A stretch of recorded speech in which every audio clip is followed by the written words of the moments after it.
Speaking of new hires, another one yesterday. We discussed a rumor that was hot out there. Michigan State hires Pat Fitzgerald as their new head coach. Yeah. So he was brought in. He reached a settlement with Northwestern in August, 2 years after he sued the university amid the hazing scandal we've talked about here quite a lot on the show. So he is now back in the Big Ten with Michigan State, replacing Jonathan Smith, who was let go on Sunday after a victory over Maryland. The Jonathan Smith thing I found to be interesting because I think, Jonathan Smith is a good coach. And he has nothing to do with the Mel Tucker scandal. He got the raw end of a bad deal. He really did. And he got put in the worst situation where there was nothing he could have done to fix that. And he would have needed probably another 5 to 6 years to rectify it. And that just wasn't coming. Right. Now, as for Pat, everybody will tell you he's a great guy. Okay. And he did, up until the last couple of years, he did a great job at Northwestern. Did a great job with Northwestern. The last couple of years, he stumbled, and his last year, he won that opening game against Nebraska in Ireland, where Scott Frost went for that ill-fated onside kick. I'll never figure out what the thought process was behind that. And then he lost 11 straight games. Well, we know what happened with the hazing thing. And when the hazing thing came up, he sued. And we were in Chicago at the time when the news of the lawsuit came out. Penn State was going to play Northwestern. And I saw the name of the law firm. Look, and I looked over at Jack. I said, Northwestern needs to settle now. I said, with all due respect, and I meant this as a compliment, I said, these people, in terms of like their reputation, they're killers. In the courtroom, they are killers. I said, Northwestern's going to have to settle. Well, golly gee willikers. Guess what Northwestern had to do? They settled for $100 million. Law firm gets 40. He gets the other 60. Taxes then kick in after that. I mean, that's an issue that I know you. So have. he got probably like 35-ish, 40-ish, whatever. I mean, when you've won lawsuits, how much percentage do you keep? What? Just never asking. Been in one. Will never be in one. BC, by the way.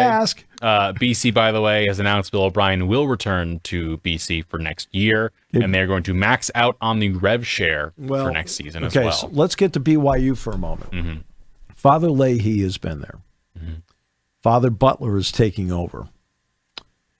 Father Leahy was always fine with athletics. Father Butler loves athletics.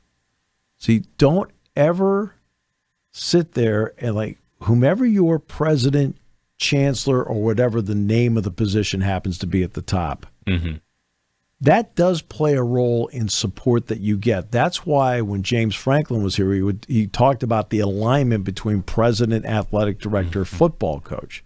He talked about that alignment because the president is very important in that alignment part. All right?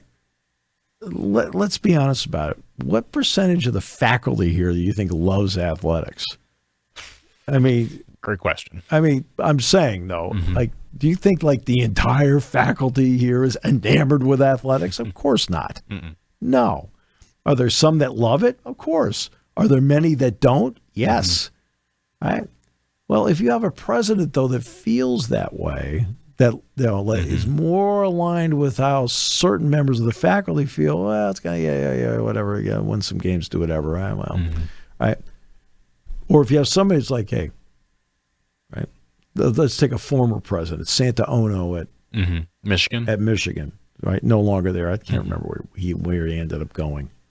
All right. And he loved Harbaugh.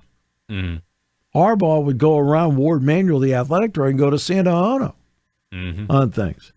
Well, it made a big difference in terms of how they threw resources in. So back to BC, Father Leahy was like, athletics is fine. There's nothing wrong with that. Father Leahy can have his own, theory and thought about where it's placed in society and on campus and so forth. There's nothing wrong with that.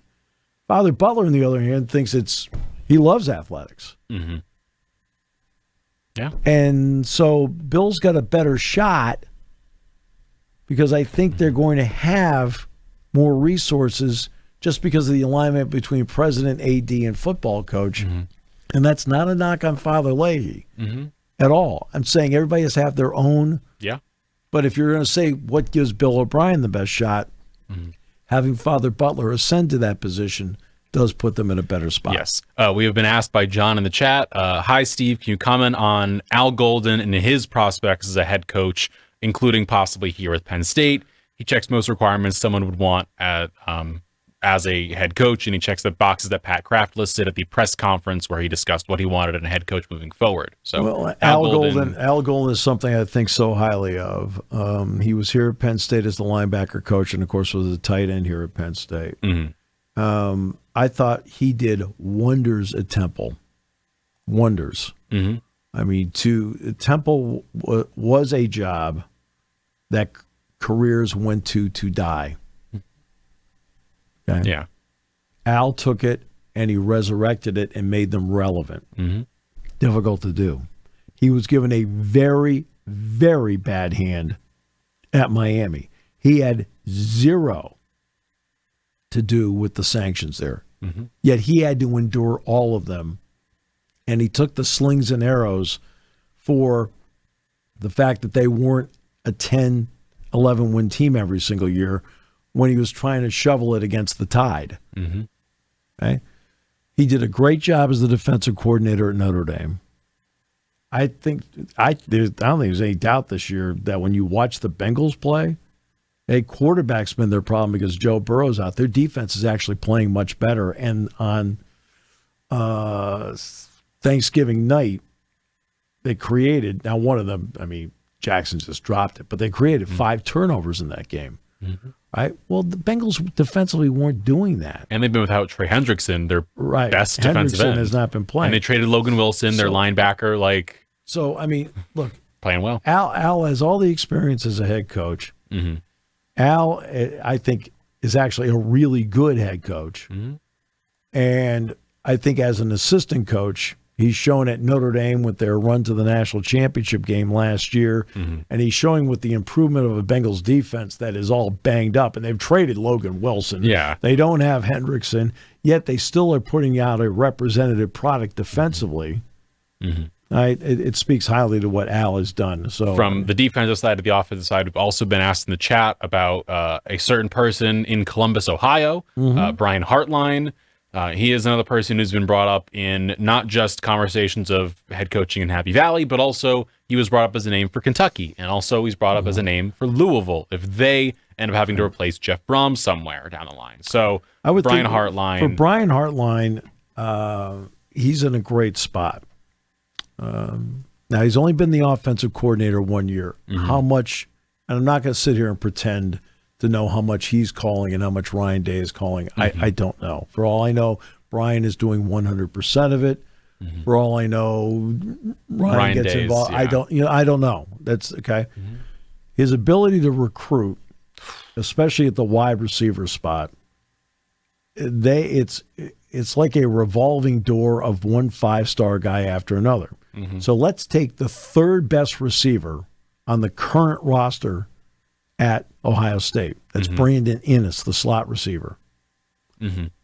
He's a 5-star guy too. Yeah. Right? That's the third best guy that they have. He's had the ability to not only recruit them, but he's had the ability to make them better once they got there. Chris Olave got better, right? Okay, well, let's go backwards. Jackson Smith and Jigma's been able to get better. Jeremiah Smith is better, right? Carnell Tate's really improved in 3 years. So he does a good Ibuka from last year. Oh my gosh! Right? I'm just saying, but he's not only bringing them in, but he obviously makes them better by what he does. All right. Now the question is, this is his first year doing it as a coordinator as opposed to being a position coach. So now you get half the football team to deal with, right? And yeah, I mean, that part's unknown. As an exciting name, yeah, he's an exciting name, all right. Just like Will Stein going to Kentucky is an exciting name because of what he's done at Oregon. Now, the question's going to be